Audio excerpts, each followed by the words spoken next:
right, good evening. A quorum being present, I call this meeting to order. First item on the agenda is request to extend an order of conditions, Civil Design Consultants, Inc. of Andover, Massachusetts, former 138 Assell Street, Assessors Map 10, Lot 51, Carl Donald Drive, DEP file number 305-1062. Is there anybody here for that? I'm not seeing anybody. Where are we going?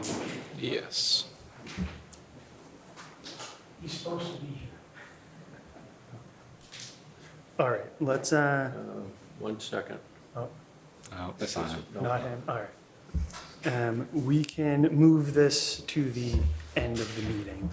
We'll go to agenda item B, request to extend an order of conditions, Nish Engineering, Inc. of Boston, Mass. On behalf of the town of Tewksbury, 135 Pleasant Street, Assessors Map 47, Lot 40, DP file number 305-1103. Could you please introduce yourself for the record? Certainly. Thank you, Mr. Chairman. Peter Collins with CBRE Heary. I'm working as the owner's project manager for the town of Tewksbury on the Center Elementary School. So we're requesting a 1-year extension on the order of conditions to allow some vegetation to take root in the wetlands replication area, along with fulfilling the requirements of the order of conditions with VHB, who is working as the monitor agency for the town. All right. How is the effort going so far? It's going well. We only have a few items left on the punch list that have been noted by the civil engineer of record, Niche, and along with VHB, who's the monitoring conservation consultant for the town. So we should be done in a couple of months. But we know the current order of conditions expire this month, May 27th. So working with the conservation officer, Mr. Fontaine, we're suggesting a 1-year extension. All right. Any questions or comments from the commission? Joe, do you have anything you'd like to bring up? No, not really. I don't have any objections. They've been out to the site a few times.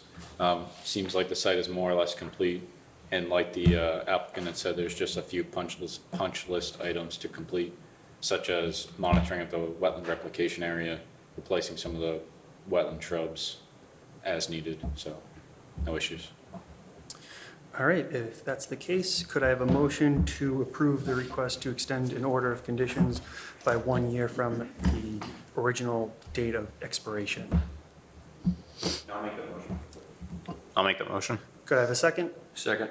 All those in favor? Aye. Chair votes aye as well. Thank you very much. Thank you very much. Thank you. All right.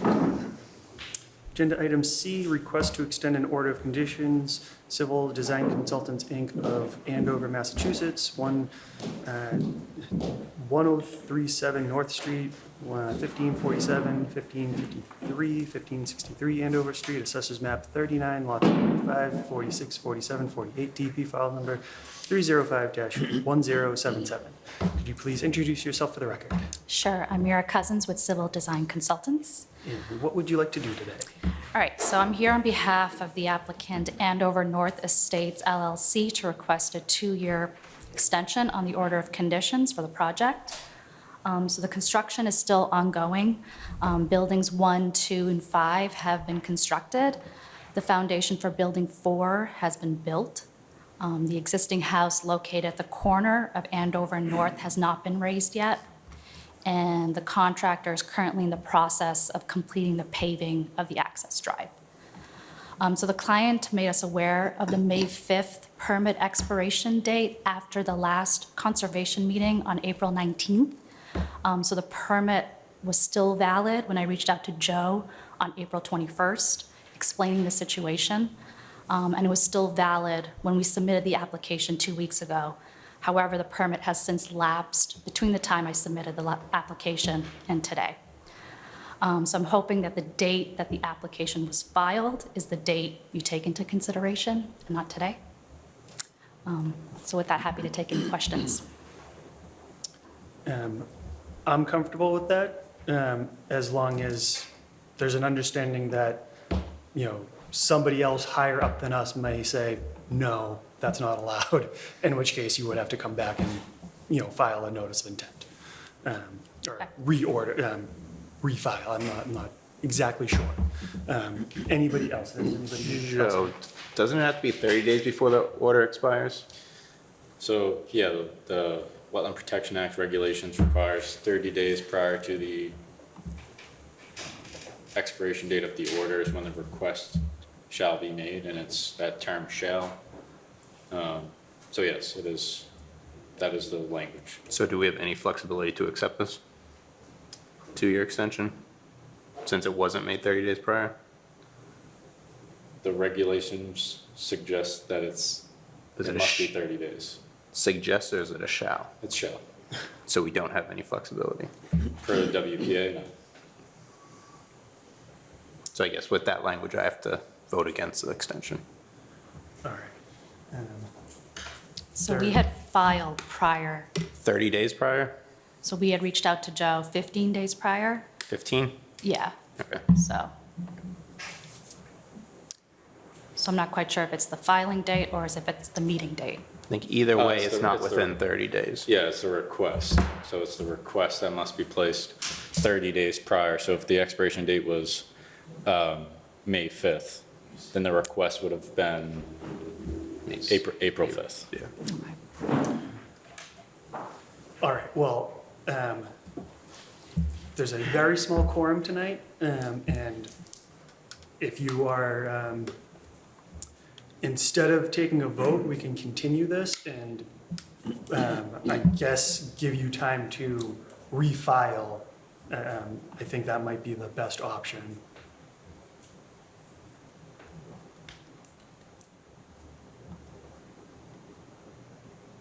I'm not sure, like, extending it. Because they would have to come back under that application as like a request for an extension. All right.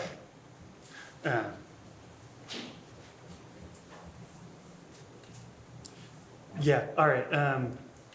Yeah, I guess the only option is you'll have to refile and we'll have to deny this request.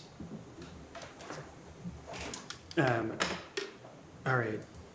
Do I have a motion to deny the request for, to extend an order of conditions? I'll make that motion. Do I have a second? Second. All those in favor? Aye. Aye. Chair votes aye as well. I'm sorry for this outcome. All right. All right, next on the agenda, request for a certificate of compliance, Rhino Commerce Way owner LLC of Boston, Massachusetts, Commerce Way, Assessors Map 23, lots 18 and 19, 30 Commerce Way, Beyond and 22 Bellevue Road, and adjacent DP file number 305-353. Is there anybody here for that? Not seeing anybody. Joe, were we expecting anybody? I believe so. Regardless, I didn't do a site visit out to the Oh, property, yeah. which was required per the regulations, so it's just, All right, we can move this to the back, or we can just continue it right now, because you haven't done Yeah. the site view. So if that's the case, could I have a motion to continue agenda item D, request for a certificate of compliance, to the next meeting? I'll make that motion. Could I have a second? Second. All those in favor? Aye. Chair votes aye as well. All right, agenda item E, minor modification, Hancock Associates of Chelmsford, Massachusetts, 60 Shawshene Ave, Assessors Map 112, Lot 69, DP file number 305-1110. Could you please introduce yourselves for the record? Hi, guys. For the record, my name is David Cowell. I'm a senior wetland scientist with Hancock Associates here tonight on behalf of Dylan Costner. Hancock Associates assisted permitting a single-family house on this lot about 3 years ago to a woman named Patricia Donahue. To jog your memory, she was in here about a month ago getting a request for extension on that order of conditions that she has. Patricia has a contingent purchase and sale now with my applicant. He wants to construct a house pretty much in the in-kind footprint with a few minor modifications, which we'd like to ask to have that accepted under the existing order. The difference between I don't know if you guys know this, but a minor modification is when a permit doesn't need to be amended, that it's like a decrease in impact or something like that. It's only if you propose something that requires amending the order of conditions itself that it would require formal amendment to an order of conditions.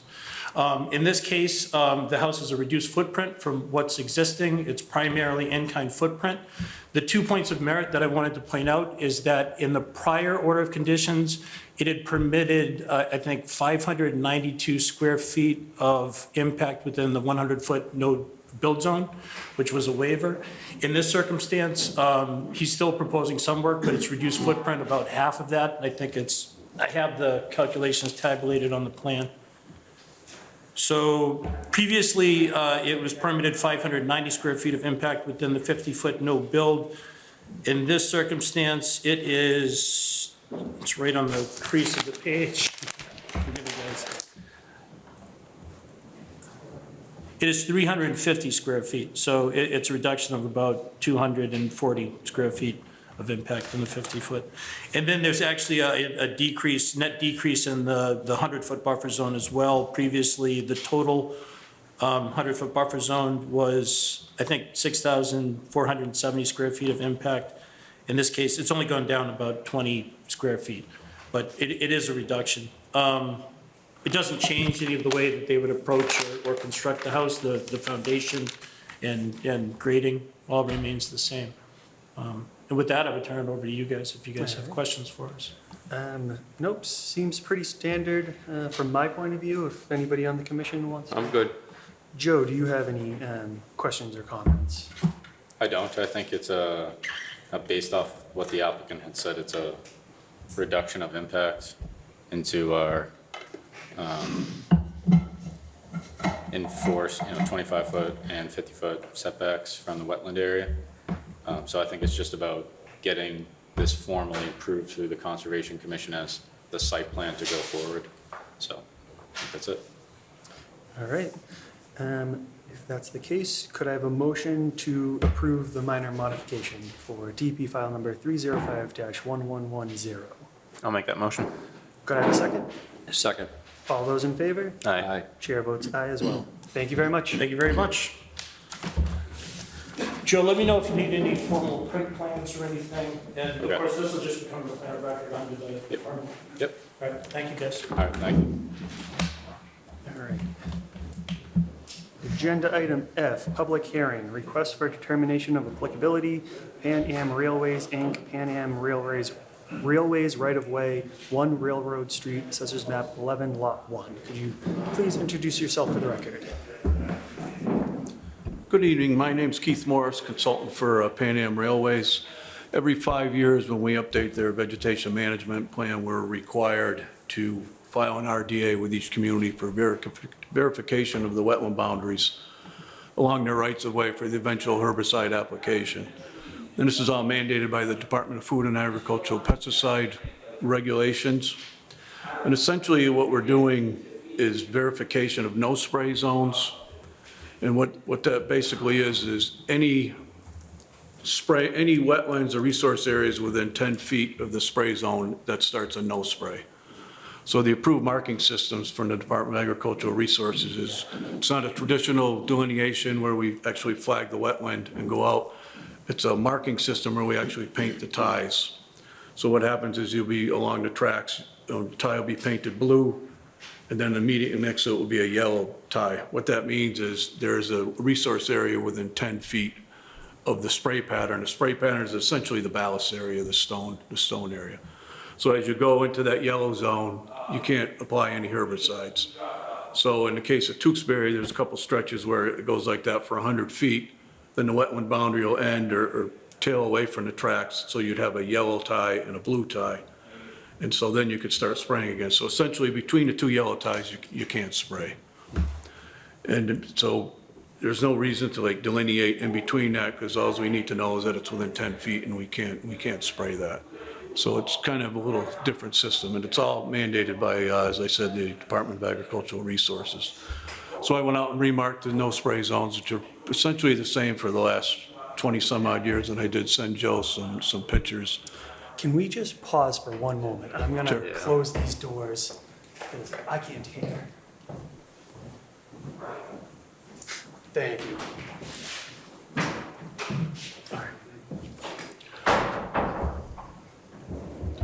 So essentially, it's pretty much the same as it's been. We did update the management plan a couple years ago, but there was some back and forth with the railroad and the butter notification, and I believe we got that straightened out with the council for Pan Am Railways, so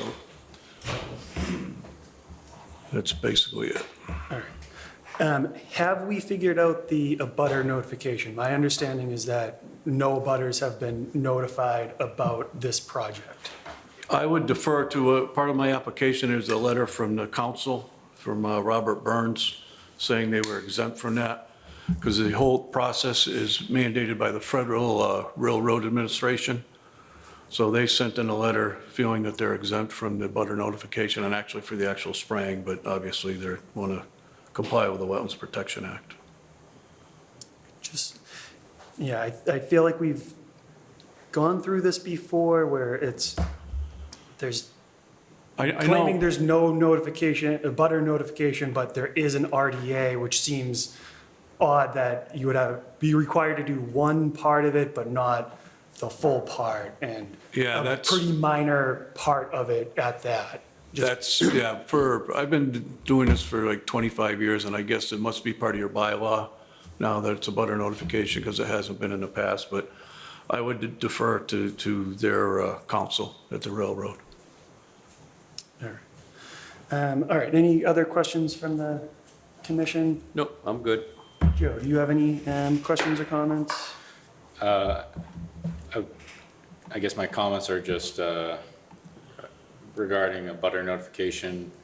The applicant had presented that document from the applicant's counsel in regard to language that would render this project exempt from a butter notification. I don't want to attempt to kind of get into the details of that. And in terms of what this application is, it's per the WPA for this specific type of application. It explicitly says, like, this is just a determination for the wetland resource area boundaries. All right, So hence was my confusion on like why a delineation of like actual resource areas wouldn't be presented, because that's what the commission is making a determination on, is whether whatever is presented is accurate.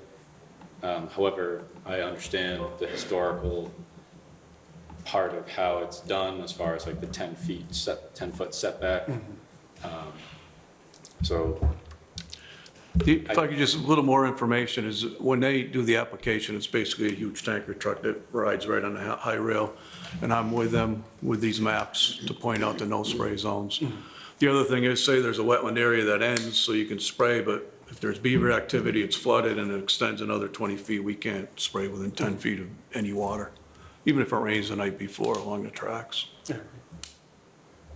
how often is that updated? Because my only thing is, for the areas that are marked in blue, it's predetermined that those areas are greater than 10 feet away without any spatial reference. So it's already like, is it 20 feet away, 30 feet away, something. I know it doesn't matter in the context of spraying, but if it's a determination on where the wetland resource areas are, I'm just kind of surprised that it's not like an actual confirmation of the boundary and just a general, like, locus level.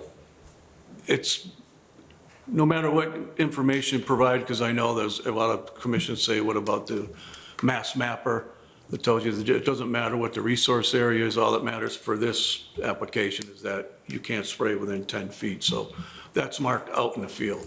So the maps now, they're not entirely exact, down to scale, but out in the field, it's 10 feet. I did that myself, so it's different. And lately, it's been more because I think DEP put out like a policy thing that just didn't make a whole lot of sense to me, but Basically, it's just you can't spray within 10 feet of the resource area. All right. Any other questions from the commission or our agent? Not seeing anybody, this is a public hearing. If anybody from the public would like to get up and ask a question, make a comment, now is the time to do so. But not seeing anybody get up, could I have a motion to close the public hearing? I'll make that motion. Could I have a second? Second. All those in favor, please say aye. Aye. Aye. Chair votes aye as well. And could I have a motion to approve the request for determination of applicability for Pan Am Railways, Inc., Pan Am Railways right-of-way, 1 Railroad Street, Assessors Map 11, Lot 1? I'll make that motion. Could I have a second? Second. All those in favor? Aye. Chair votes aye as well. Thank you very much. Okay, thank you very much. I can't say railways more than one time in a row. It really throws me off. All right, public hearing, request for determination of applicability, Woodland Design of Tewksbury, Massachusetts, on behalf of Ryan Disroches, 185 Helvetia Street, Assessors Map 60, Lot 160. Is there anybody, could you please introduce yourself for that? Thank you, Mr. Chairman. Dick Cuco from Woodland Design, representing the DeRoches. The project proposes to clear, it's about, clear and grub about 4,000 square feet to the rear of the home. If you notice on the plan we submitted to you, it shows where the existing tree line is. When the builder constructed the homes, he stayed outside of the 100-foot area, so that's where the tree line is. But it's a lot of more heavy brush and buckthorn and things that are not conducive to children playing in. So what the applicant is proposing to do is to clear back just to the 50-foot, shy of the 50-foot no-build line, and then he'll clear and grub that area, reseed it. It's pretty flat, so the grade that's there now will be the grade in post development, so to speak. We're also asking, or we're proposing to put some type of erosion control device along that line so that it acts like a project limit, so they'll know not to go beyond that area. And we instructed them to make sure that they don't bury any of the stumps, that everything is ground up and hauled away to a, in a legal manner. So, and then they'll just replant the area, which will be an extension of the existing lawn, so that they can make a larger play area. I'm not sure right now if they're planning on fencing that in, but I don't believe that fencing would be, I think that's a permitted use, so that may or may not happen, because Helvetia Street is a kind of busy street, especially between 2:30 and 3 o'clock when the high school gets out, so. All right. Any questions or comments from the commission? Where exactly is the work taking place? I don't see it on the site map or anything, so. Well, if you see it shows the existing tree line. Yep. Okay, so the work is Okay. taking place between the existing tree line and then the green proposed tree line. Okay. So is the plan to go right up to the no-build zone, or how, you said you'd be shy? Well, what it's cut, the no-build line has like a bend in it, so we're just going straight from the right-hand lot line to the left-hand lot line, just about at the 50-foot no-build. We're not going near the 25-foot no-disturb. This is just, they don't need to clear their whole yard. They just want to make it, a little bit bigger. So I suggested to them, I said, stay away from, if you stay 50 feet away, you fall under the guidance of DEP for being getting a negative determination. So, and they said that was fine. They didn't plan on going any further back than that anyways. This'll kind of keep the tick area a little bit further away from where the children will be playing. So I'm not sure, Norma, if the commission does grant a negative determination, whether they put the demarcation in, Joe comes out and looks at it just like he would if it was a NOI. I'm not, haven't done that many of these, so. Is there any fill being added, or No, is it just no, clearing? no, Phil, just what, basically, when they hog everything out, there'll be a little bit of fluff there, so they'll spread it. They might have to add a little loam because it's kind of sandy out there, but the grade is going to be pretty much exactly the same as it is now. All right. No other questions from the commission? This is a public hearing. If anybody would like to get up and ask a question, make a comment, now is the time to do so. And not seeing anybody run up. I have a um, comment. You have a comment? Yeah. Oh, Yes, you have a I'm sorry. So just, if the commission is to issue a negative determination, the following conditions are suggested. 1, install and maintain sediment controls, which shall include a properly entrenched silt fence and/or stake straw wattles around the area of construction as to prevent the deposition of sediment from construction activities into nearby wetland resource areas. Sediment, excuse me. Sediment controls shall be installed prior to any construction activity commencing and remain in place until all areas of disturbed/loose soil and other erodible materials have been stabilized at the site. That's it. All right. All right, all that time, still haven't seen anybody get up for public hearing comments. So could I have a motion to close the public hearing? I'll make that motion. Could I have a second? Second. All those in favor? Aye. Chair votes aye as well. And I might go back to the last one, but before that, could I have a motion for a negative determination of applicability for woodland design of Tewksbury, Massachusetts on behalf of Ryan Desroches, 185 Helvetia Street, Assessors Map 60, Lot 160. I'll make that motion as discussed. Could I have a second? Second. All those in favor? Aye. Aye. Chair votes aye as well. Thank you very much. Okay, so on those conditions, would that something that you put in writing, or we just get the minutes? Yeah, so, on the determination form, it will say negative determination with this condition. Okay, just so that everybody knows what they have to do. Yep. Okay, great, thanks so much. Thank you. Thank you.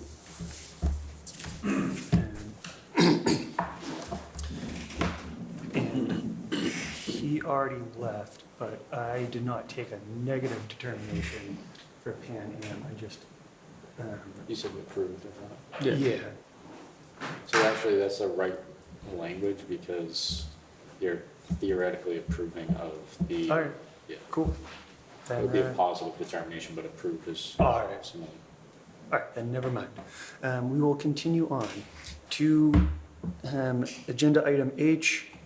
This is a public hearing, a request for determination of applicability. James Furtado, on behalf of De Palma Estates, Jupiter Lane, Assessors Map 62, Lot 50. Is there anybody here for that? Yes.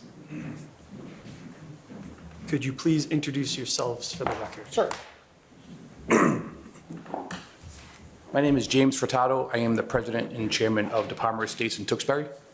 And we're coming here now to see if we can get the approval to redo the roads in Phase 3. And could I just get your name?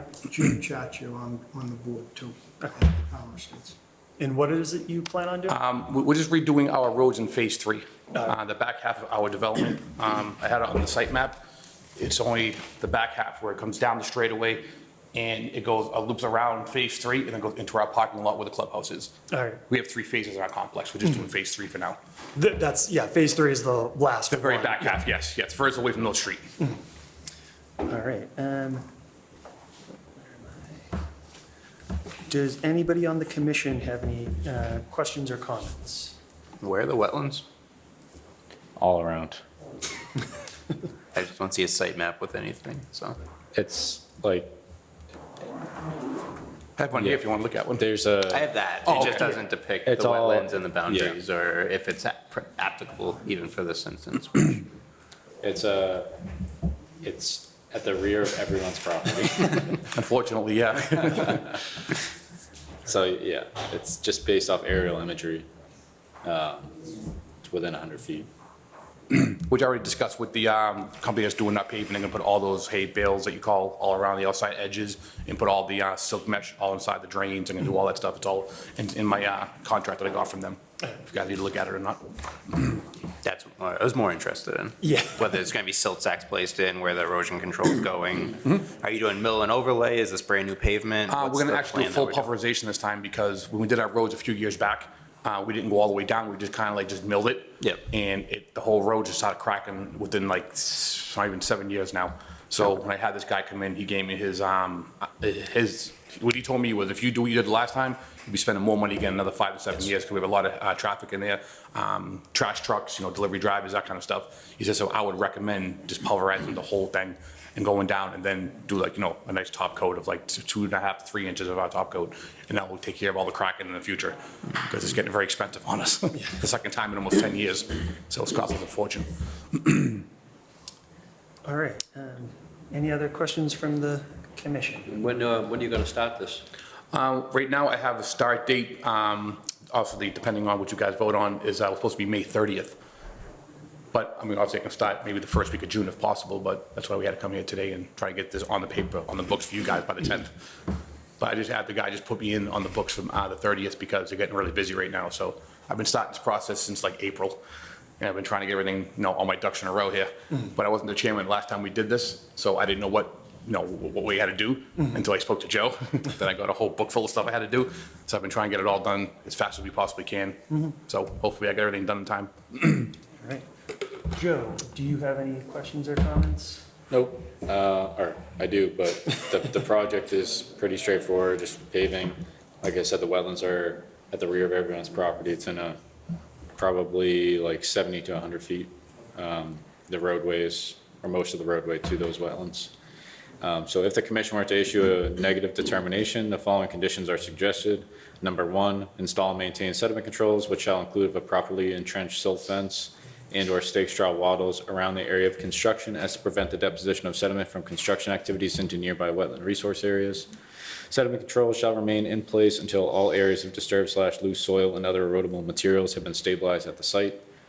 Sediment control shall also include of silt sacks and catch basins within Conservation Commission jurisdictional areas.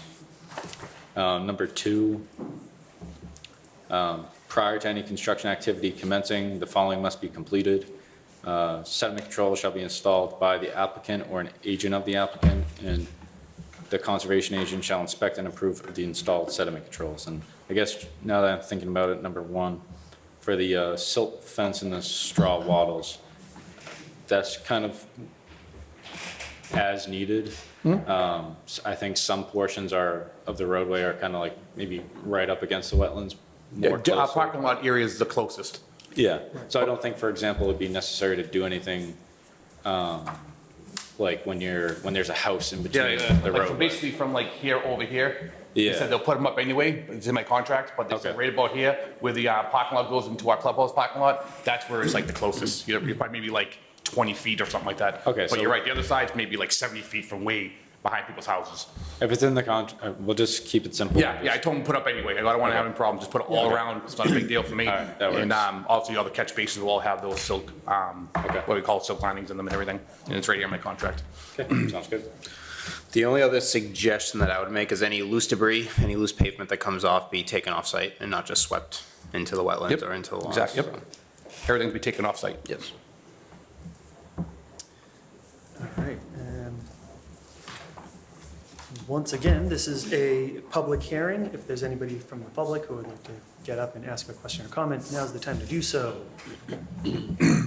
Not seeing anybody, could I have a motion to close the public hearing? I'll make that motion. Could I have a second? Second. All those in favor? Aye. Aye. Chair votes aye as well. And could I have a motion for a negative determination of applicability for James Furtado on behalf of Topalma Estates, Juniper Lane, Assessors Map 62, Lot 50, as discussed at this meeting? I'll make that motion. Could I have a second? Second. All those in favor? Aye. Aye. Chair votes aye as well. Thank you very much. Thank you, sir. So, would I go, can I still proceed with, having everything done, or do I have to wait for a email back for an okay, or?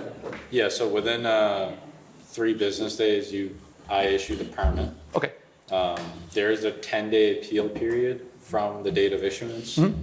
However, you can work at risk during that time.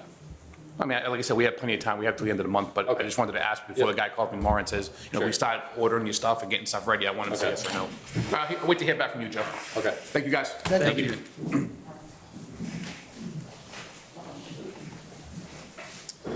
All right, agenda item I, public hearing, request for determination of applicability, Michael Kippenberger, 540 Whipple Road, Assessors Map 19, Lot 38. Could you please introduce yourselves for the record? Mike Kippenberger, 540 Whipple Road. And Lauren Kimberger. All right. How's it going?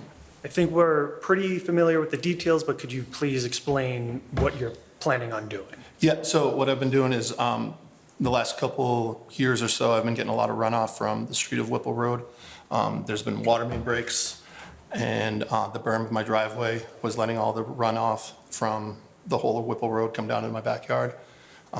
There's one area that was lawn that was continuously getting wet. The previous homeowner had trenched water so it could go back towards the back.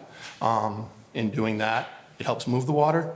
I removed the soil that was there, put in some crushed stone, and then I added some sand on top of the crushed stone, and then my plan was to put the soil back and get some new loam and make that area more lawn. It was lawn before, but it was just the lower part of it, and it was always saturated. So that being said, I was within the boundary, or the boundary of the wetland area that Joe had determined. So in looking at that, I had taken some measurements after our last meeting and kind of drew up a schematic on my site plan to kind of let you kind of know where the area was. But, you know, it's definitely, hopefully this will be what you guys need, and hopefully we can move forward with it. All right, any questions or comments from the commission? I'm good. We can continue talking, but Joe, do you have any questions or comments? Just comments for conditions to apply to a negative determination if the commission votes that way. So one of them would be installing and maintaining the sediment controls, which have they been established since our last meeting? Excuse me, can you repeat that again? The sediment controls, No, they have not, because I didn't know, I'd like some guidance on that for what you need for sediment controls. okay, You know, I'd put rock in, but it's still flowing down to the back. okay. All right. So installing and maintaining sediment control, so basically probably a silt fence at that point, just so, since it's like actual flow, so that can hit a barrier and so that the sediment deposits out before going into the wetland. So just having that installed, I know you're close to being finished, but as this is kind of wrapping up. So installing and maintaining a properly entrenched silt fence. It has to be entrenched, you said? Entrenched like into the ground? Is that what you- Correct, that's the only way it would, otherwise it would just flow right underneath. Okay. So it would be in the bottom of the trench itself, right? It wouldn't have, It's dug into the ground, so wherever the flow is occurring, you would kind of dig it into, to intercept that flow. okay. Yeah. I can talk more. with Yeah, you. yeah, that's fine, yeah. So, continuing with that sentence, around the area of construction as to prevent the deposition of sediment from construction activities into nearby wetland resource areas. Sediment control shall remain in place until all areas of disturbed/loose soil and other erodible materials have been stabilized at the site. Number 2, so prior to continuing the construction activity, the following must be completed: establishing those sediment controls, as I just discussed, and contacting the conservation agent, who shall inspect and approve of that silt fence. So basically, prior to going forward, establish that silt fence, give me a call, I'll come out, make sure it's okay, and then that's it. Okay. All right. How long of a, okay, we can chat. I just want to get Okay. the details on that part. Yep. Okay. And then the last condition is send photos of the site, the area subject to this RDA application to the conservation agent once work is completed. And the conservation agent may conduct a follow-up site visit after the construction is complete. Okay. Okay. All right. This is a public hearing, so I will open it up to the public to get up and ask any questions or comments that they wish. And not seeing anybody, could I have a motion to close the public hearing? I'll make that motion. Could I have a second? Second. All those in favor? Aye. Chair votes aye as well. And could I have a motion for a negative determination of applicability for Michael Kittenberger, 540 Whipple Road, Assessors Map 19, Lot 38, as discussed at this meeting? I'll make that motion. Could I have a second? Second. All those in favor? Aye. Aye. Chair votes aye as well. Thank you very much. Thank you. And Joe will be in contact with Okay. comments. Thank you. Thank you.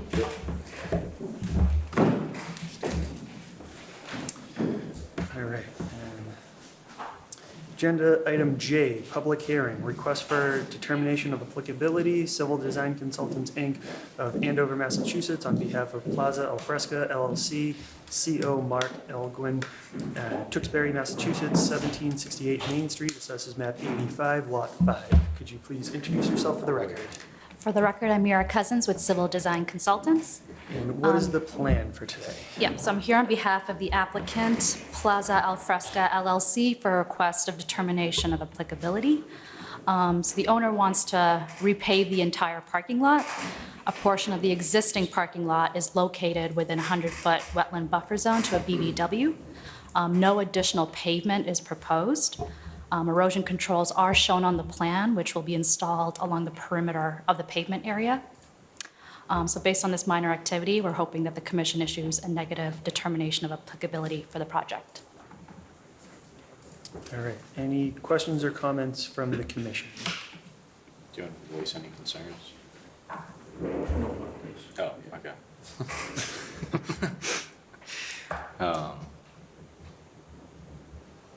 No. Do you ask the commissioner? Yeah, this seems pretty straightforward, repaving. We're just gonna read off my conditions for this, or suggested conditions if the commission were to issue a negative determination. Installing and maintaining sediment controls, which shall include a properly entrenched silt fence and/or staked straw wattles around the area of construction as to prevent the deposition of sediment from construction activities into nearby wetland resource areas. Sediment control shall remain in place until all areas of disturbed/loose soil and other erodible materials have been stabilized at the site. Sediment control shall also include of silt sacks and catch basins within Conservation Commission jurisdictional areas. Number 2, prior to any construction activity commencing, the following must be completed. Sediment control shall be installed by the applicant or an agent of the applicant, and the conservation agent shall inspect and approve of the installed sediment controls. All right. I'm assuming, are you okay with all of those Yep. conditions? All Yes. right. And this is a public hearing, so if there's anybody from the public who would like to get up and ask a question or make a comment, now's the time to do so. Not seeing anybody, could I have a motion to close the public hearing? I'll make that motion. Do I have a second? Second. All those in favor? Aye. Chair votes aye as well. And could I have a motion? Can I have a question before you make that second Sure. motion? You're not public. Yeah. Was this paved last year? Or was work done here last year? I There think this was came an through us and all the extension, right? notes on the side say Yeah. paving layout and everything. Right, we went to the planning board for some site improvements, and I think we came Just here came in for an front. RDA Yeah. a few okay. years ago now, yeah. Yeah, did you say it was 2 years ago that? Yeah, I think so. Yeah, I that I sounds thought right. it was longer than that, but, yeah. There's been ongoing work there. Okay. Yeah, But this is the entire this parking is lot? everything, yeah, yeah. Gotcha, okay. All right. Could I have a motion for a negative determination of applicability for Civil Design Consultants, Inc. of Andover, Massachusetts, on behalf of Plaza Alfresca LLC, CO Mark Elgwin, Tewksbury, Massachusetts, 1768 Main Street, Assessors Map 85, Lot 5, as discussed at this meeting? I'll make that motion. Could I have a second? Second. All those in favor? Aye. Chair votes aye as well. Thank you very much. Thank you. You close the public hearing for that? Yeah. Yeah. Close. Which one? Okay. All right. Agenda item K, public hearing, notice of intent, Merrimack Engineering Services, Andover, Massachusetts, on behalf of Lisa and Kenneth Hills, 6 Nealand Road, Assessors Map 95, Lot 49. Currently, it says DEP file number not yet assigned. Joe, is there a DEP file number? Yes. 305-1180. 1180. All right. Could you please introduce yourselves for the record? Yes, I'm Kenneth Hills, and this is my wife Lisa Hills, 6 Nealon Road, Tewksbury. And what would you like to do today? So we're looking to add a single-story addition adjacent to the existing house. It's going to be based on a slab, which is the existing foundation of the property. So we're not going down or anything like that. The single-story addition we found out does extend into the no-build zone according to the regulation there.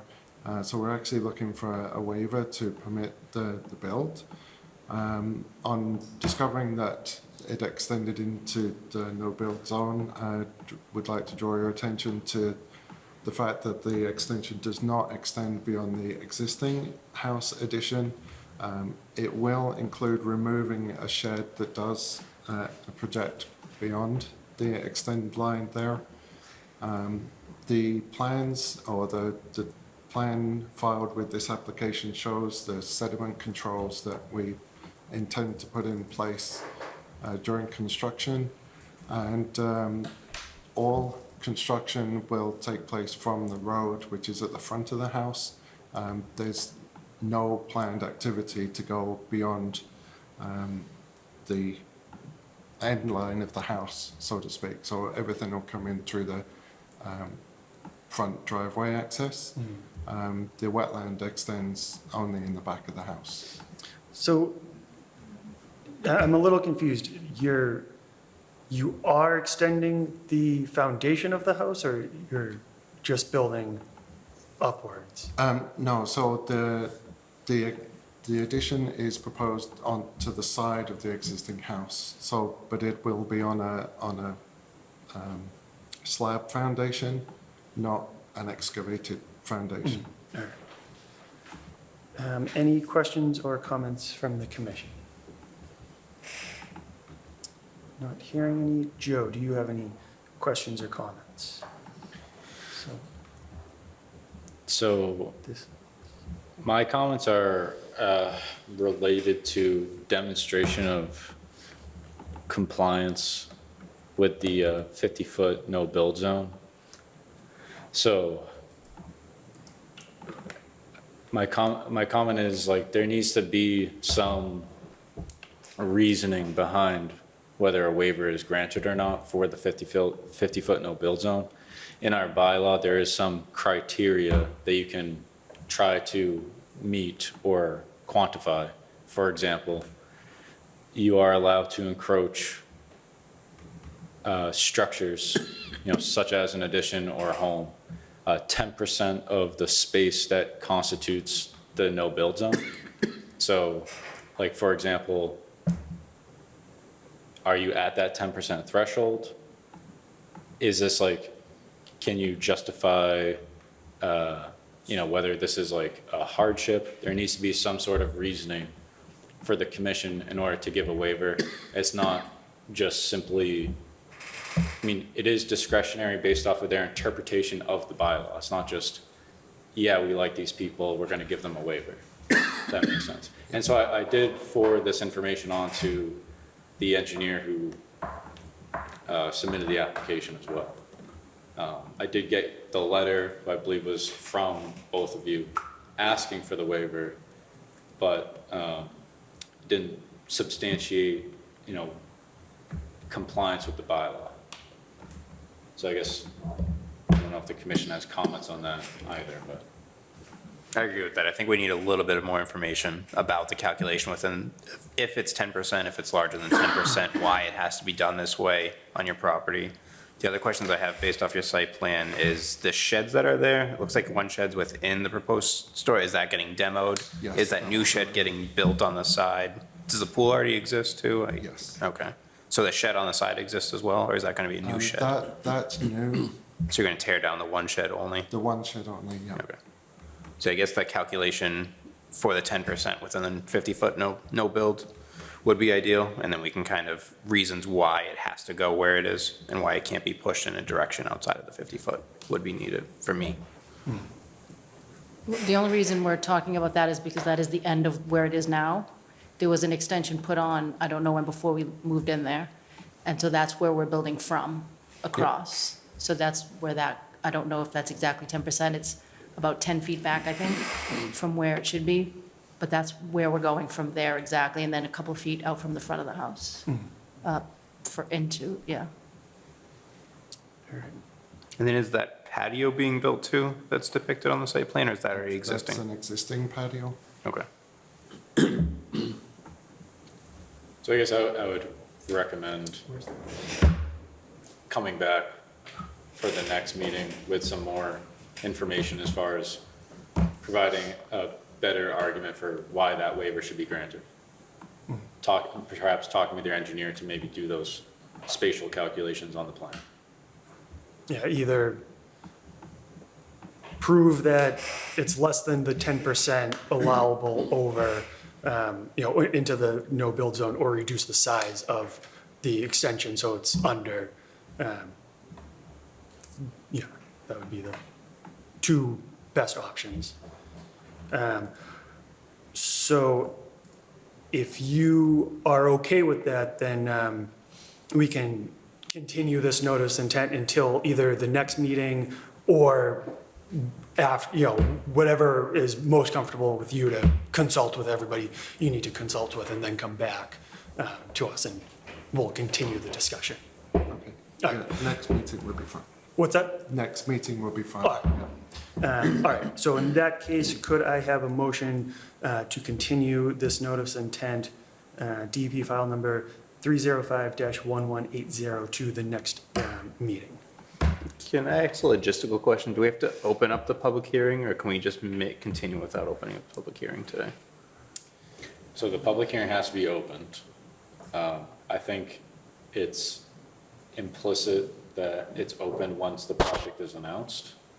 But if you want to, because for the other projects, for example, it wasn't like, all Dan says is this is a public hearing. Correct. So if you want to say that for this one as well. All right, I will open it up to the public if anybody wants to get up and speak. Now is the time to do so.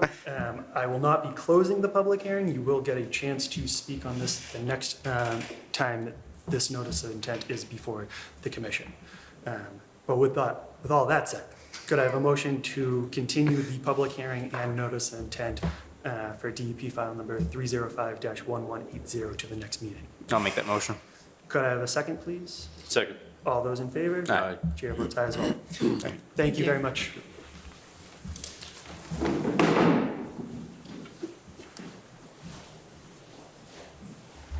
All right. Agenda item L, public hearing, notice of intent for VHB Watertown, Massachusetts, on behalf of David DeCenzo of Dan Realty LLC, Wilmington, Massachusetts, 1695 Shawshene Street, Assessors Map 113, Lot 22, DEP file not yet assigned. Is there a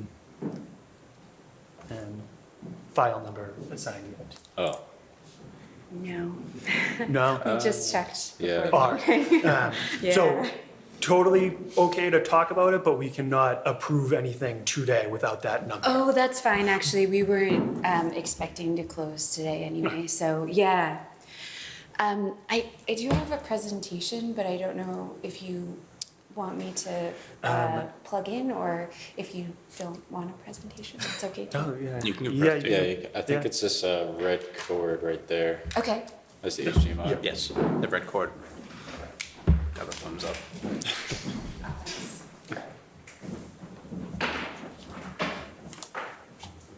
Just gonna run to the bathroom. All right.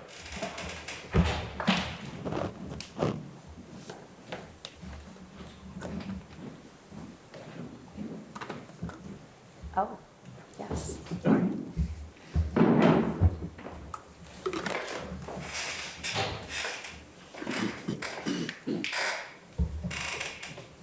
should we hold off until Joe gets back or? I think you continue. Yeah. Okay, okay, sorry. All right, well, I'm Laura Leach from VHB, and we're here. Before you Oh, sure. continue, can you also introduce yourself for the Yes, Dan Catches with VHB. Oh, thank you. And we're here to discuss 1695 Shawshene Street, which is an undeveloped lot right now. And it's right near Dascom Road where Dascom meets 93, or close to it. And the development that we're proposing is a retail space. It's about 6,600 square feet. And it will have associated surface parking and bike racks, associated grading and landscaping. And there are wetland resources behind at the rear of the property, but no work is proposed within those resource areas. We are also proposing an extension of a sidewalk along the front, which will provide some connectivity between the retail spaces along Shawshene Road. And here's a rendering of the concept. So the wetlands are located all the way to the east. And there, as you can see, there's a 25-foot no disturb, that's in red. And the 50-foot no build is in that aqua color. And then the 100-foot buffer zone is in blue. So a portion of the property the proposed work is within the 100-foot buffer zone. Just to look at what the wetlands look like out there, I think it's maybe obvious, but it's a forested property and it's all undeveloped at this point, so the buffer zone is undeveloped as well. We're proposing a portion of the building within the 100-foot buffer zone. Also, some parking and landscaping as well. There are no structures. There's a retaining wall that's going to sort of align with the eastern edge of the development, and no building structures will be within the 50-foot no build. No work at all is within the 25-foot no disturb.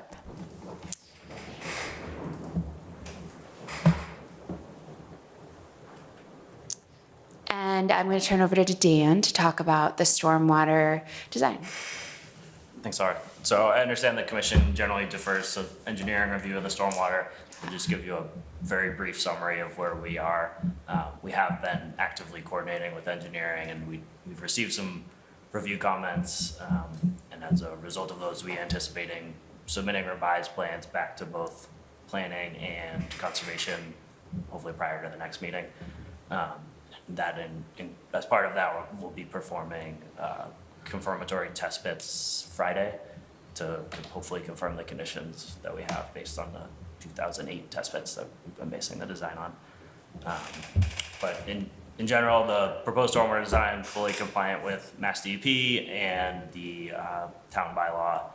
The treatment train consists of deep sump and hooded catch basins. We'll be adding a pretreatment water quality hydrodynamic separator, and then to a StormTech subsurface infiltration system, reducing peak rates and volumes and meeting the local requirements of the 90% TSS and 60% phosphorus.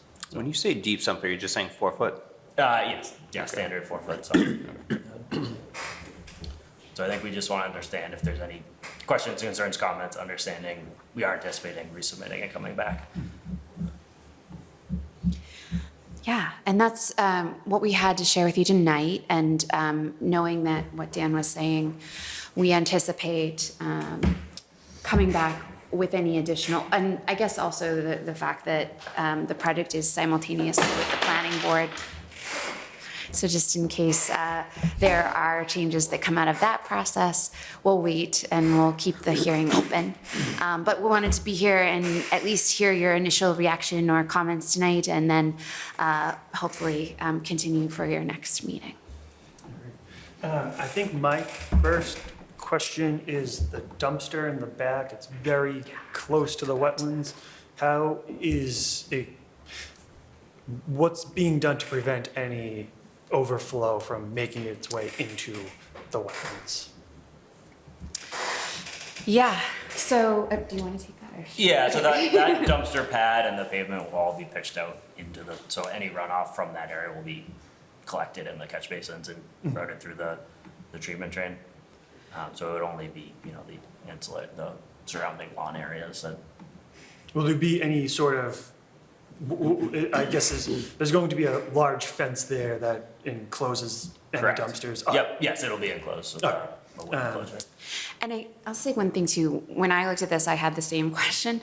But one of the reasons why it's sort of that odd, narrow design that goes to the dumpster and it's separate from the parking is actually because the truck itself would need to make a Y-shaped turn to get in and out. And so that's why it has that shape to it and why that driveway is there as sort of an isolated area. And then kind of a similar question about the snow storage. It's on either side. What's the plan for preventing any overflow snow from going where it's not supposed to go? Yeah. Yeah, so the intent of those areas would be, again, it's draining back onto the pavement. I don't know if there are fences on the property lines, if that's what you're, in terms of getting into the wetland, is that, Well, that's the question.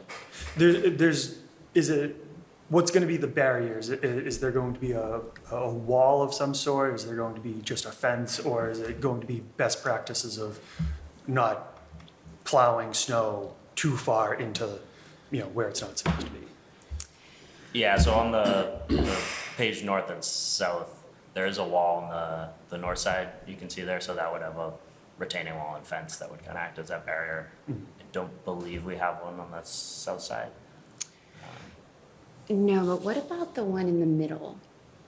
Because I'm just thinking, it is pitched, so as that snow melts, it will go into the stormwater system. And But there is I think- guardrail That's what I was along wondering. the wetland side, If- on the high side of that retaining wall, so I think that would act as a functional barrier for plowing. Yeah, I think it would too. All right, any other questions or comments from the commission? Is there any access to the storm techs for ongoing BMP, cleaning, anything like that? Yeah, so those will have, there's a manhole with a 2-foot sump on the isolator row, and that can be used to flush into, and then Okay. the access ports on. And then the only thing going to the outfall essentially is the overflow from the storm techs? Correct, yeah. What's that designed for?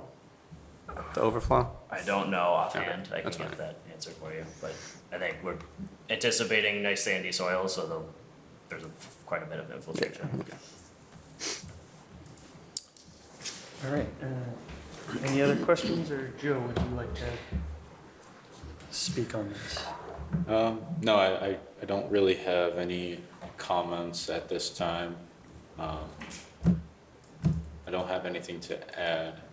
I think it's, there's no structures proposed in the 50-foot no build, there's no work being done in the 25-foot no disturb.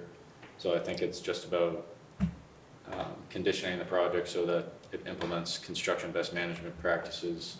And then in addition to verifying compliance with Mass Stormwater standards from our engineering division. But outside of that, I don't see any issues at this time. All right, if there's anything else you'd like to speak on? I don't think so, yeah. All right, so this is a public hearing, but because there's no DP file number, and I will not be making a motion, or asking for a motion to close the notice of intent yet, public hearing is open. But until then, I'm going to ask for a motion to continue the public hearing and notice of intent for VHB Watertown, Massachusetts, on behalf of David DeCenzo of Dan Realty LLC, Wilmington, Mass., 1695 Shawshene Street, Assessors Map 113, Lot 22. Continue that to the next available meeting. I'll make that motion. Do I have a second? Second. All those in favor? Aye. Aye. Chair votes aye as well. We'll Thanks, see you some other everyone. time. Thank you. I think the gentleman for agenda item A. Oh, all right. We're gonna go back to agenda item A. Request to extend an order of conditions, Civil Design Consultants, Inc. of Andover, Massachusetts, former 138 Assel Street, assessors map 10, lot 51, Carl Donald Drive, DEP file number 305-1062. How you doing? Could you please introduce yourself for the record? Sure, Christian Murray, 20 Carl Donald Drive. And what would you like to do today? I just want to extend my order of conditions. All right. I guess, why hasn't it? Yeah, No. we hit a, so the project itself, we started a while ago. I think Joe's been out there. We hit every possible strike of bad luck that we possibly could. Started, we hit COVID, the whole nine, materials, labor, everything. But right now, it's just a weather situation. So we plan to wrap up last season, didn't get the opportunity to, so there's some stuff that we need to do, basically revolving around the retention pond. And once that's done, we should be in good shape to wrap up. All right. And how long did you say I'm sorry, how long did you want the extension for? I think we had filed for 2 years. 2 years? It's not gonna come close, but well, not going. Yeah, better safe than sorry. Right, right. All right, any questions or comments from the commission members? No. No? Joe, do you have anything you'd like to bring up? No, the permit is not yet expired, and the request is placed at least 30 days prior to the expiration of the order. So I have no issues. All right.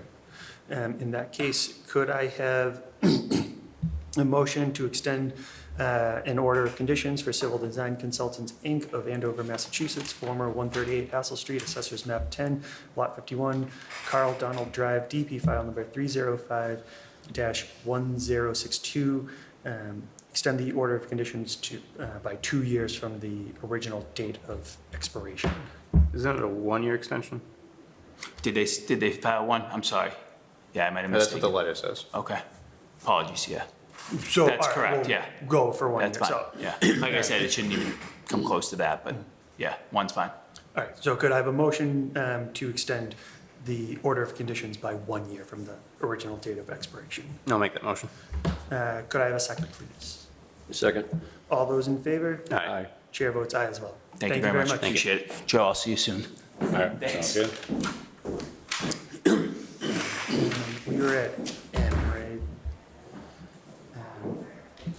Agenda item M, public hearing, notice of intent, Goddard Consulting LLC, Northborough, Massachusetts, on behalf of Joe Marie Buckley, 105 Star Avenue, Assessors Map 100, Lot 8, DP file number not yet assigned. We're continuing this one, right? Continuing, but I think it's still, this is a public hearing.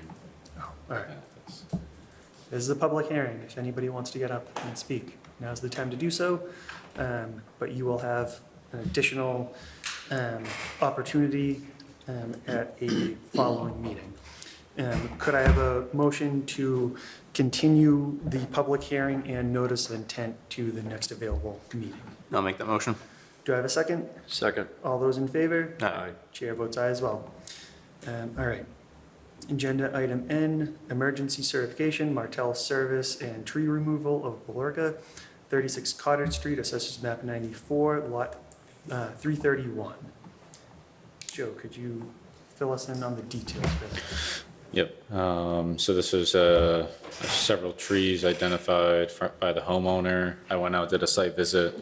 They were all dead, dying, or leaning towards the person's property where the kids played, so I issued an emergency certification to get those specific trees cut.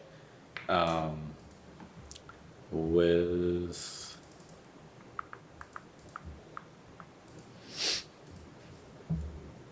Do you say multiple trees? yeah. Oh, wait, sorry, It says sorry. one I'm tree. thinking of something else. Okay. But yeah, sorry. It was one tree. Okay. It's very close to the home, dead. Yep. Dying, decaying. I guess I just have to pull up the emergency cert. Is this picture showing one tree with two trunks? Yeah. Alright. Yeah. Sorry, one sec.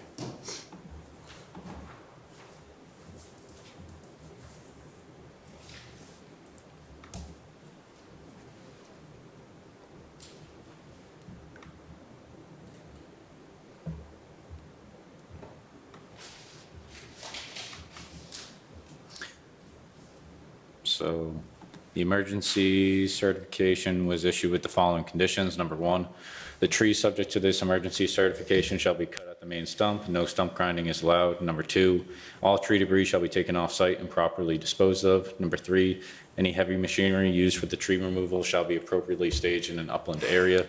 Number four, the contractor or the homeowner must photograph the area after work is completed and send photos to the conservation agent to verify work was completed in accordance with this emergency certification.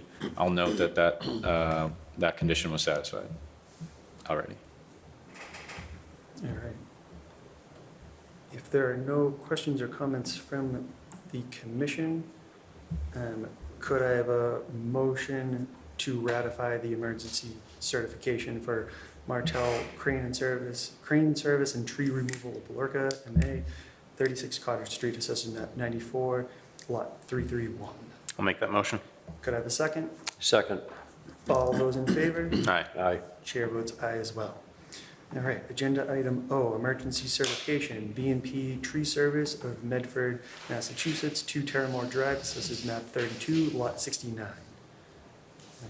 There's nobody here for that. Joe, could you fill us in on the details? So this is the one with several trees, similar situation, dead, dying, or decaying, are posing a potential threat to human health and safety. So let me just pull up. Is this picture meant to be? No, all right.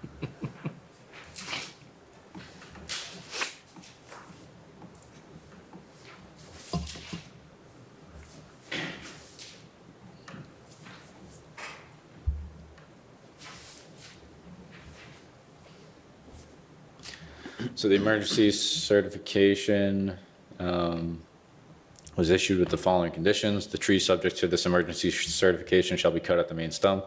No stump grinding is allowed. Number two, all tree debris shall be taken off-site and properly disposed of. Number three, any heavy machinery used for the tree removal shall be appropriately staged in an upland area.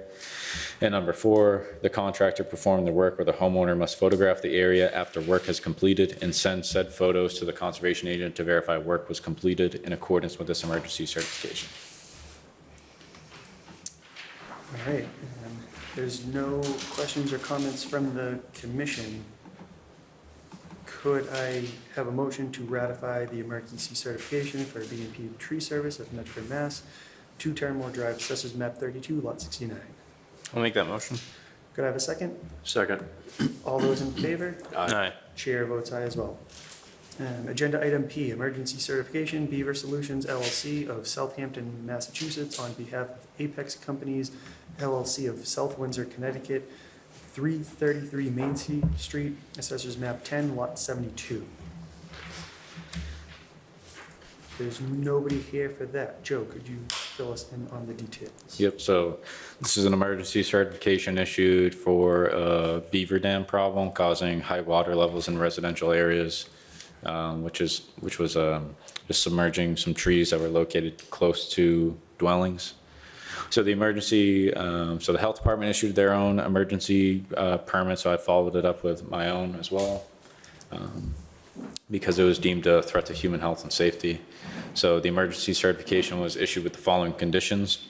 Number one, beaver dam breaching shall be conducted in accordance with the attached guidance document provided by Mr. Mike Callahan of Beaver Solutions LLC. Number two, coordinate with the conservation agent both prior to and subsequent to dam breaching. Number three, photographs of the beaver dam area shall be provided to the Conservation Commission/agent after the dam has been breached. And number four, accumulated sticks removed from the beaver dam shall be properly disposed of and/or placed in an appropriate nearby upland area. All right. Joe, is this work done through the town? Do they hire it? Or is it the private homeowner hires? If it's privately owned property, then it's a private matter.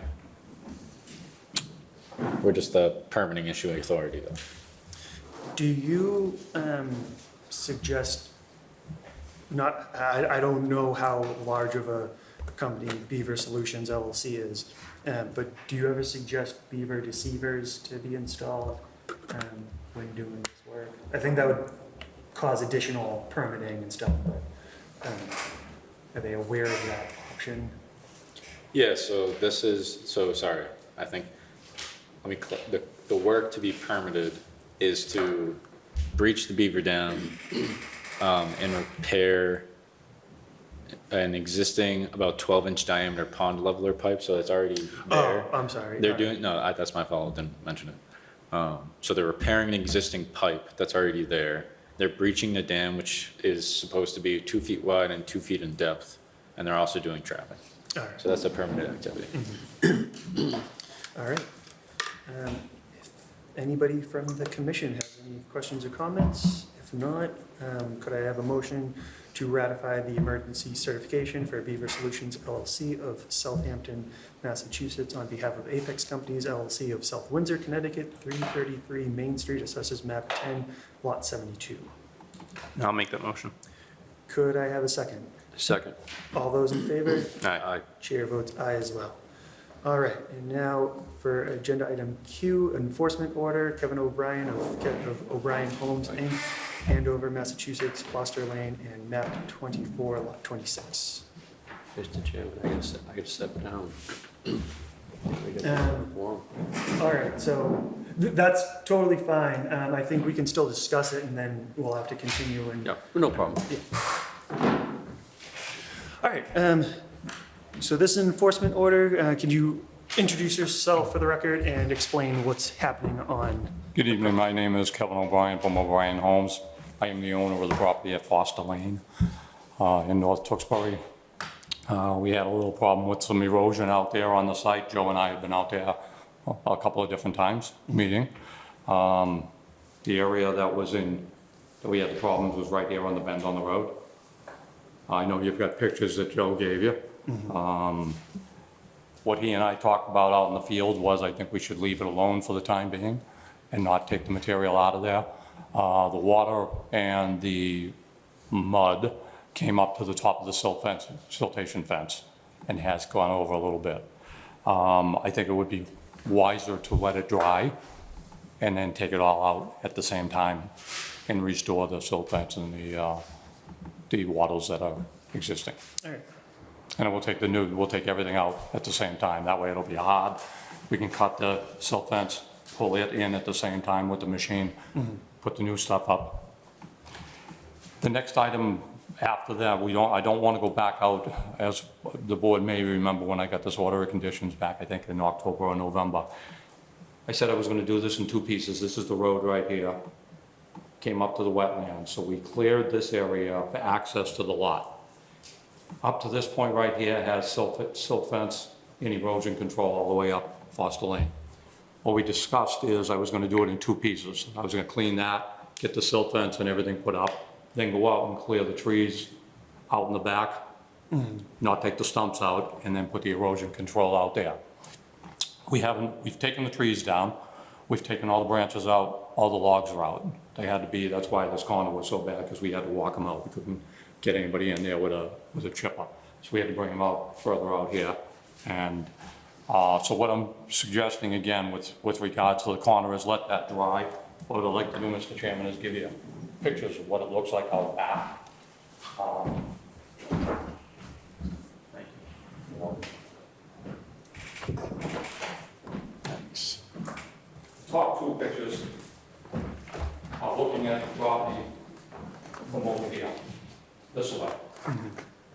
The second 2 pictures are looking at it from here, looking this way. You can see nothing's been taken out there. The ground is still stable, so I'm not worried about anything, any erosion or anything happening there. The trees and the trees have been down since December, January, neck of the woods. We went through the whole winter. You can see there's no erosion out there, so I just assume leave well enough alone. I also had a discussion with the town manager and the assistant town manager and the planner about 2 weeks ago, and he asked me if I would stop out there once I got the material and everything cleaned out, which I agreed to do. We're still in discussions over the roadway.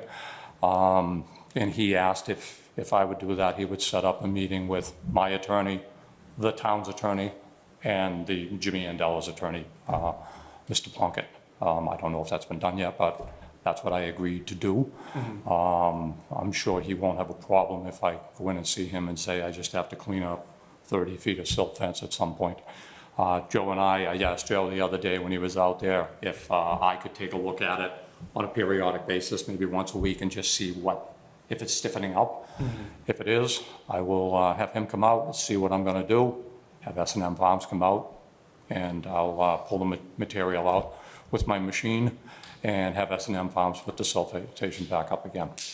I guess the only good news in the problem is, this is the wetlands line up here. This is the wetlands line here, so this is all wetland vegetation. So everything that we were mowing through, it was working like a boat with a wake. It was pushing the water up. So I guess the only saving grace is all that material that's there is all wetlands material. So, All right. not that it makes it any better, but I guess it makes it better run than having silt in there. All right, so I guess any questions or comments from commission members or agents? So the commission can't make any, like, this is now, because there's no quorum now. This is just a discussion and no action now can be voted on. But you guys can air out comments and stuff that you guys have. Yeah, so DEP has made comments that they want a wetland scientist to help develop a site restoration plan, or is that, what's the status of that? So, I'm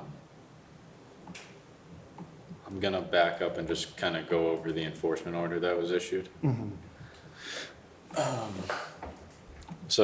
And just a summary of my site visit. So, it is a considerable amount of sediment that went over the sediment controls that were up. Sediment controls were in that area were established as per the site plan. It was probably just a poor day to do that type of work there. But nonetheless, this is the type of scenario that we try to avoid happening. So that's why, so I issued the enforcement order because of the magnitude of the situation. So as far as rectifying the situation, I would recommend that the sediment controls be placed or be bolstered up in that same area where it's blown out. Stabilizing the area for the area that's blown out past the sediment controls that were established. So all the washout that was there, at least stabilizing that so that it's not a continued violation of whenever we get rain, continued sedimentation occurs. And then, yes, developing some sort of restoration plan as far as means and methods of how you would go about cleaning that area and restoring it back to its original condition, seeding if necessary, stabilization, additional sediment controls. So I think regarding Mass DEP, yes, I did get an inquiry from them today, just asking about the situation. They had suggested that it may be a good idea to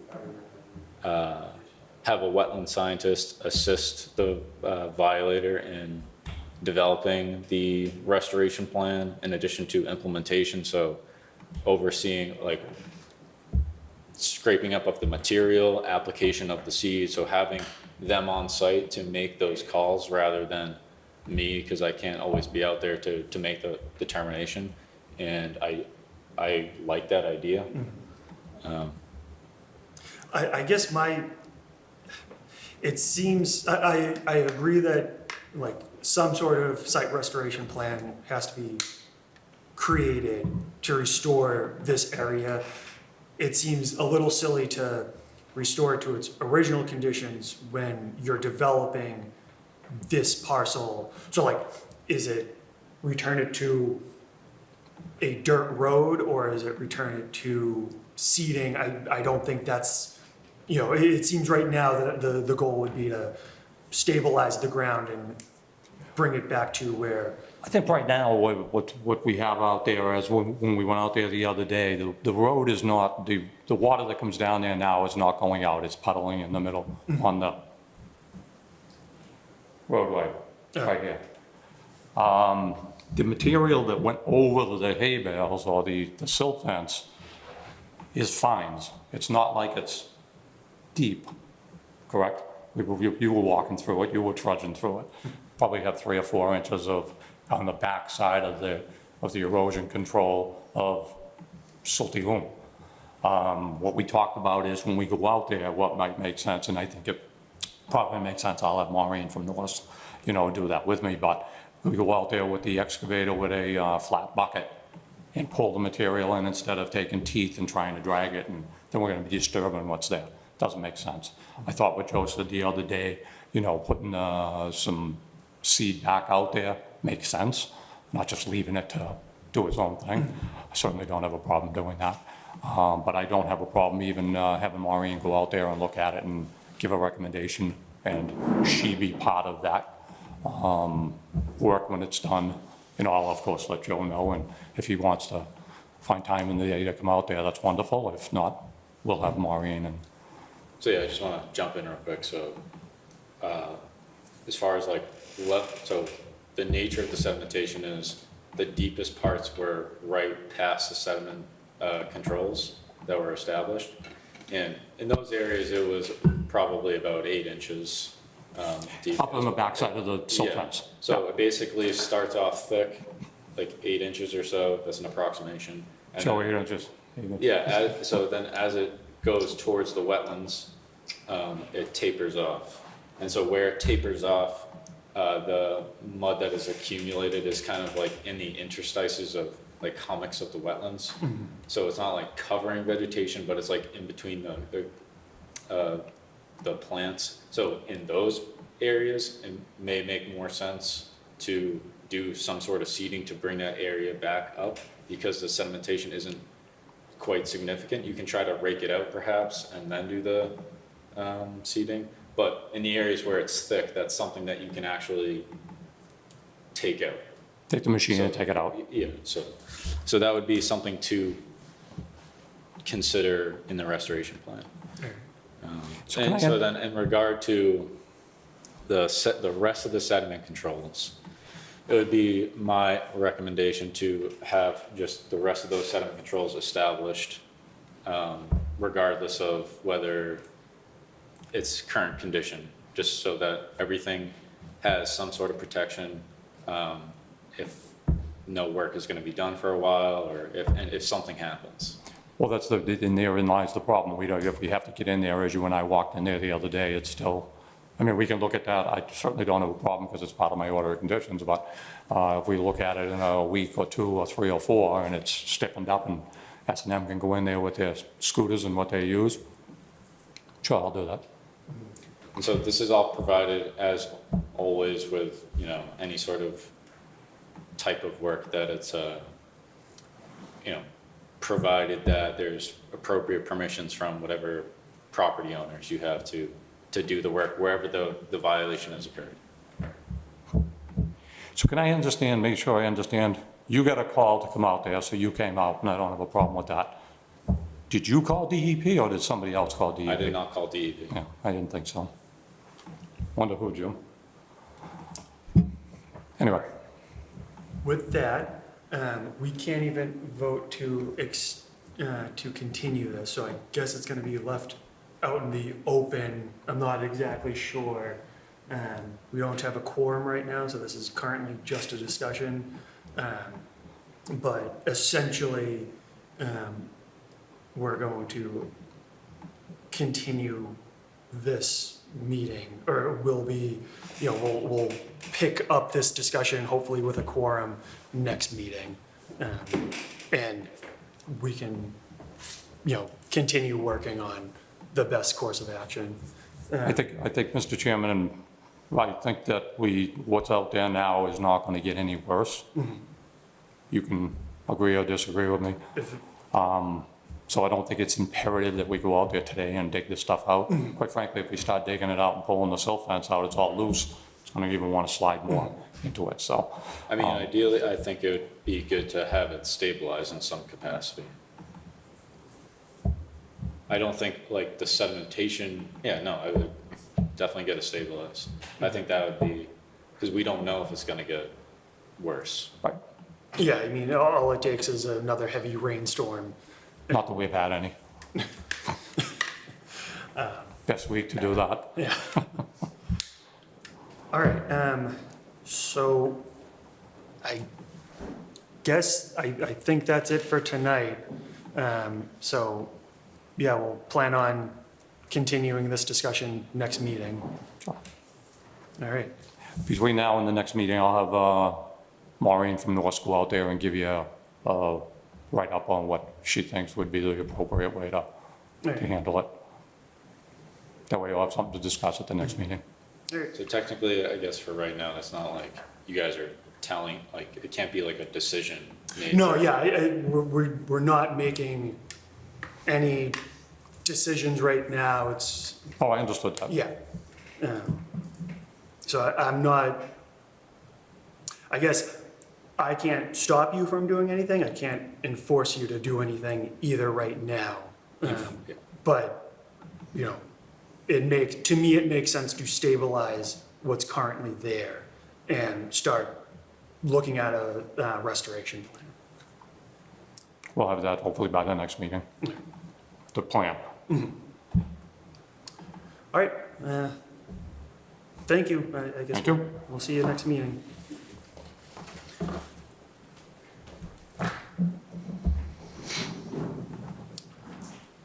All right. Next item on the agenda is letter R, violation notice, Kenneth Sandberg, 85 William G. Drive, Assessors Map 79, Lot 31. Is there anybody here for that? Okay. All right, could you please introduce yourself for the record? Ken Sandberg, 85 William G. Drive. And what are we here to discuss today? You brought me here. Yes, for the violation notice. All right, so let's skip to it. Joe, do you want to fill us in on this violation notice? Yeah. So I just noticed there was some heavy machinery out back. I could see from the street that it was placed and positioned pretty close to a wetland.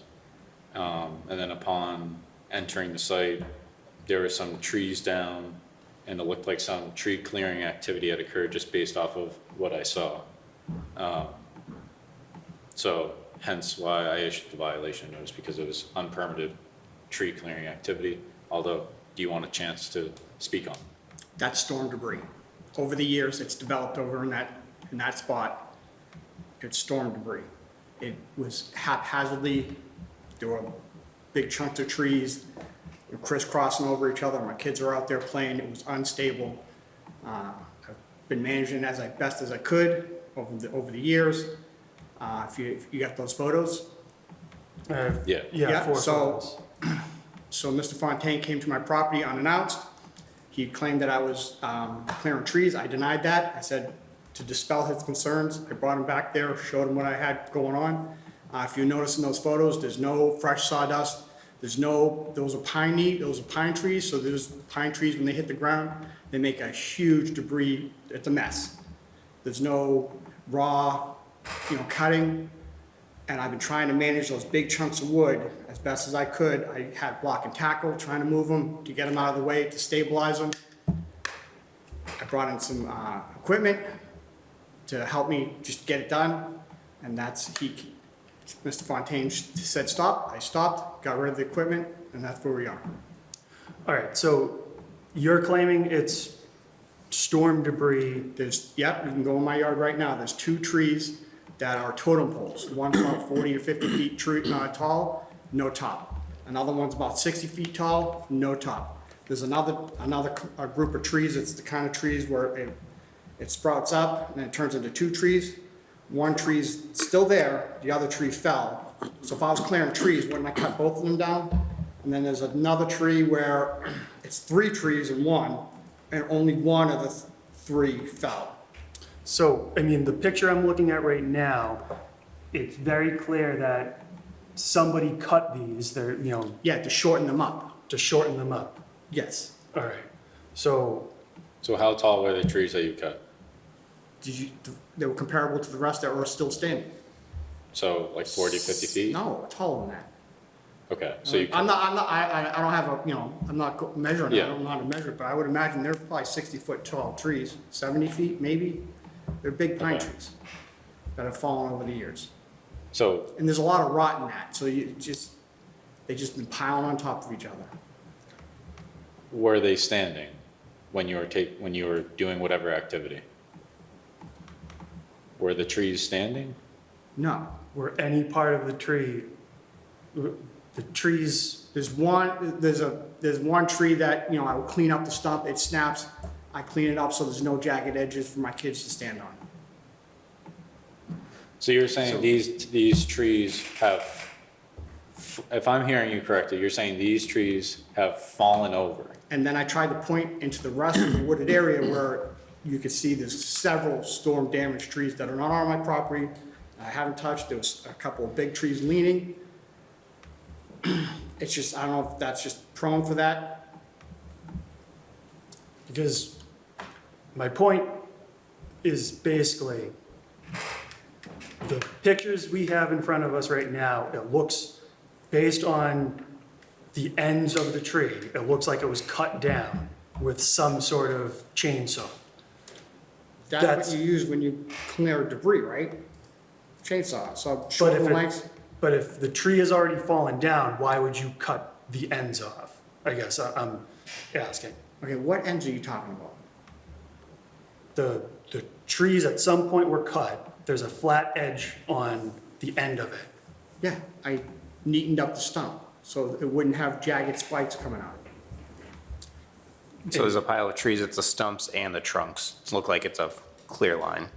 So did you clean up the trunks of the trees too that were lying on the ground? I struggled with that. I was trying to move it with block and tackle. I tried chunking it up, tried to use it as firewood. It was just too much. None of those logs are fresh. They're riddled with bug holes. There's no bark on them. So regardless of cleaning the edges up for safety reasons, like, if a tree falls down naturally, you're supposed to leave the logs there, correct? Or is that That's the ideology for if it is in a wetland. if it's in a wetland? And this is not technically in, This is in the buffer. this is in the buffer zone. All right. Do you have any pictures of what this looked like before you started clearing? No. No? All right. And you just said before I started clearing. I'm not clearing. I'm cleaning. All right, well, do you have any pictures of what this area looked like before you started cleaning, I guess? I can probably look. Not on me. Because that would be the clearest evidence that this is a cleanup activity and not, you know, clearing trees out. But I understand that most people don't take pictures of, you know, random sets of woods very often, so, but I'm not sure how best to resolve this. So for situations like this, it's if this project was, even if it was cleaning or whatever, I don't think there's a, I think it's just gonna be hearsay between what he's saying is Yeah. this cleaning up. There's no real way for us to confirm that. I'll say, I didn't see any fresh logs there. They did seem like rotted, but that doesn't necessarily mean that it wasn't, like they weren't, that doesn't mean that they were like falling over. But anyways, it's whether if this gentleman came to us and said, hey, can I do this work? Would this require an RDA? What would the commission think of that?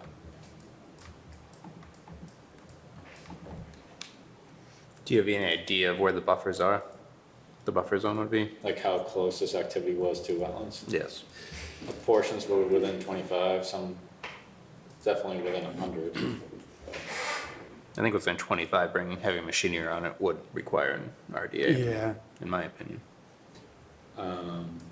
Okay, I mean, if that is the case, I don't think a significant portion. Okay. I mean, some of it, sure, like going in and out, but.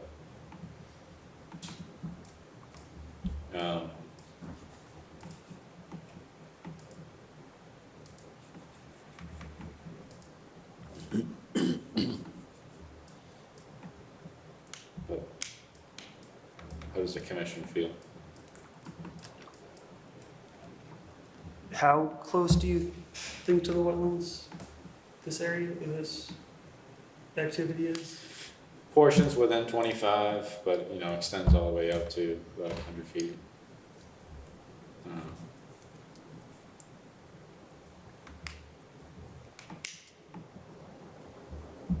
I mean, yeah, I think if, I think that if you came to us before anything happened and said, I want to do this, and you submitted an RDA, it would be a negative determination, and you'd be able to do whatever you want with appropriate erosion controls and stuff So like what that. do I write on this RDA? Because I was asking Mr. Fontaine, what do I, he said, go pull a permit. I said, okay, I'll pull a permit. What do I put on it? And he said, clearing trees. Oh, I'm not clearing trees. Property maintenance, how do you, what am I wording on it? You have to describe the activities. Yeah. Whether you're removing tree debris from the ground, cleaning, if that's how you want to describe it, just so we from here understand on the out, work. Anytime storm knocks a tree down in my yard, I gotta come to you? If it's within our jurisdiction, then yes, you would have to come to us. So there's, if the tree poses a threat to human health and safety, so in examples where there's a tree leaning over towards a home or something to that effect, then there are other procedures that can be implemented so that it's not like a formal permit. It's an emergency certification because it poses a threat to human health and safety, but when trees are cut without at least me going out to see, that takes away the commission's discretion of saying whether it's an emergency or not. So.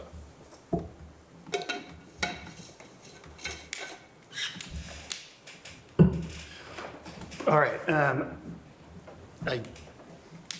I guess at this point,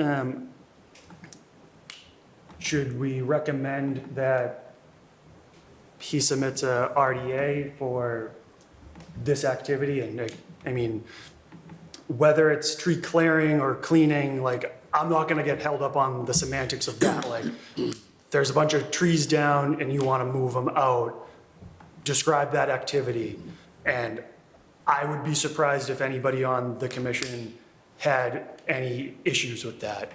But it is in our jurisdiction, and this is not the town of Tewksbury has this crazy bylaw that makes you do this. This is the state of Massachusetts forces us to have this commission, and we have to hold these meetings. So it's, you know, I think it will be a quick RDA process, but you can also, you know, choose to do whatever you want to do. Are we okay with that?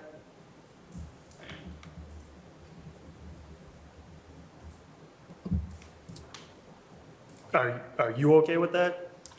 So an RDA, is it expensive? Is it gonna hold me to a time frame, or?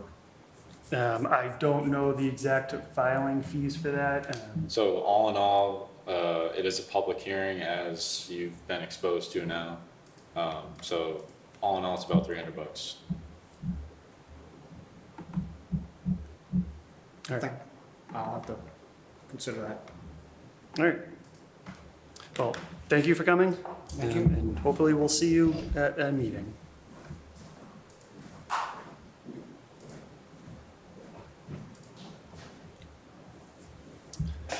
All right, new business, old business, and administrators' reports. So there's agenda item S, exemption letter.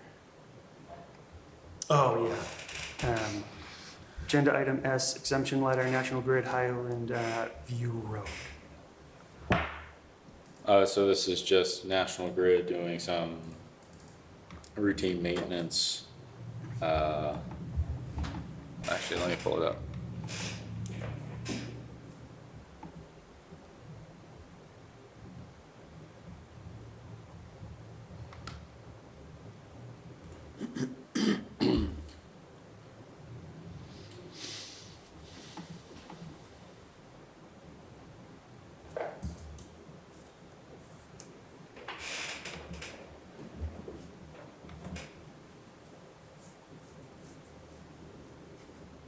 So it just involves replacing poles and also installing a ground grid, which I think is just like a grounding mat for the electrical poles. So they consider it as routine maintenance, but it's up to the commission. I'll say technically the routine maintenance is just like maintenance of existing structures and replacement of existing structures, but it seems like they're adding something. But it's whether it's encapsulated into the general maintenance of utilities. Do you know, is this like a one-time thing they're doing, or is it actually a routine where they're gonna have to do this activity over and over again? I don't know if it's like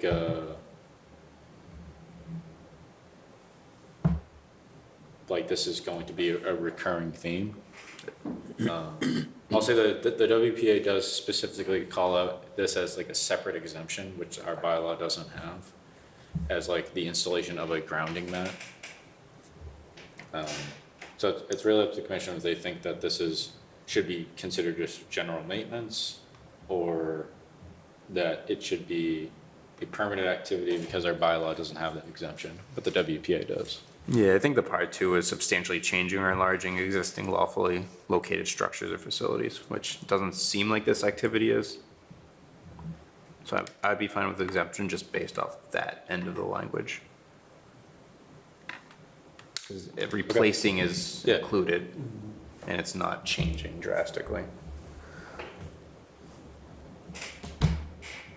Sounds good. Is that the opinion of it?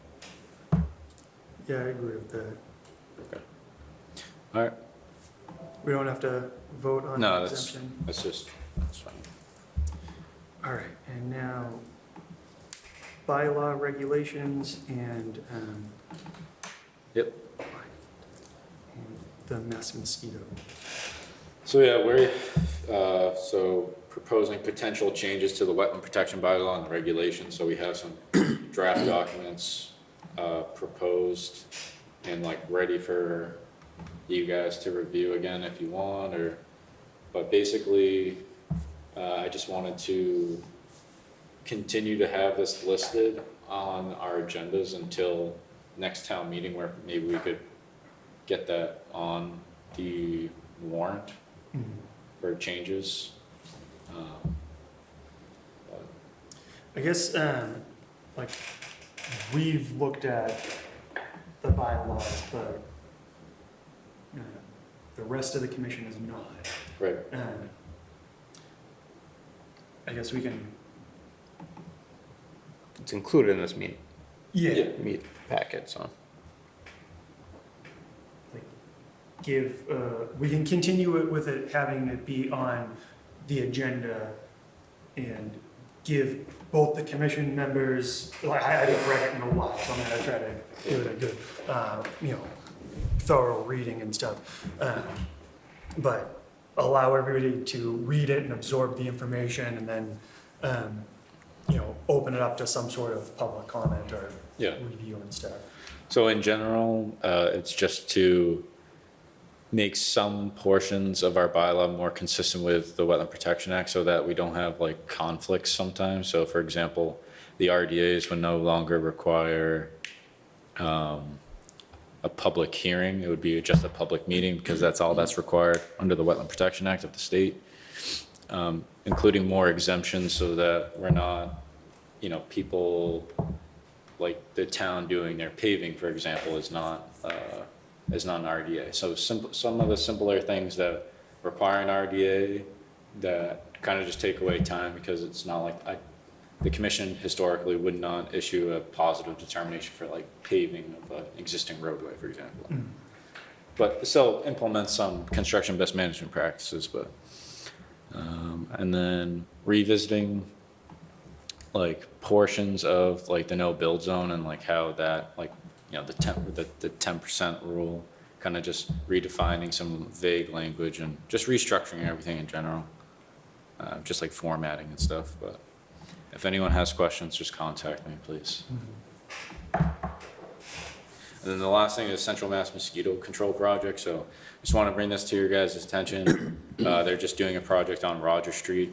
Per our bylaw, they're exempt, but they will be doing some, what is effectively dredging of like an existing drainage feature. So just thought I'd bring it to your attention. On Roger Street? Yeah, I think so. It was funny, last fall, I saw him out there, I said, the guy digging right in the wetland. Yeah. I said, what the? Yeah, it was him, you know, I saw, I know they're exempt, so that's why. Did you go running up to them? Hey, hit me with a bucket.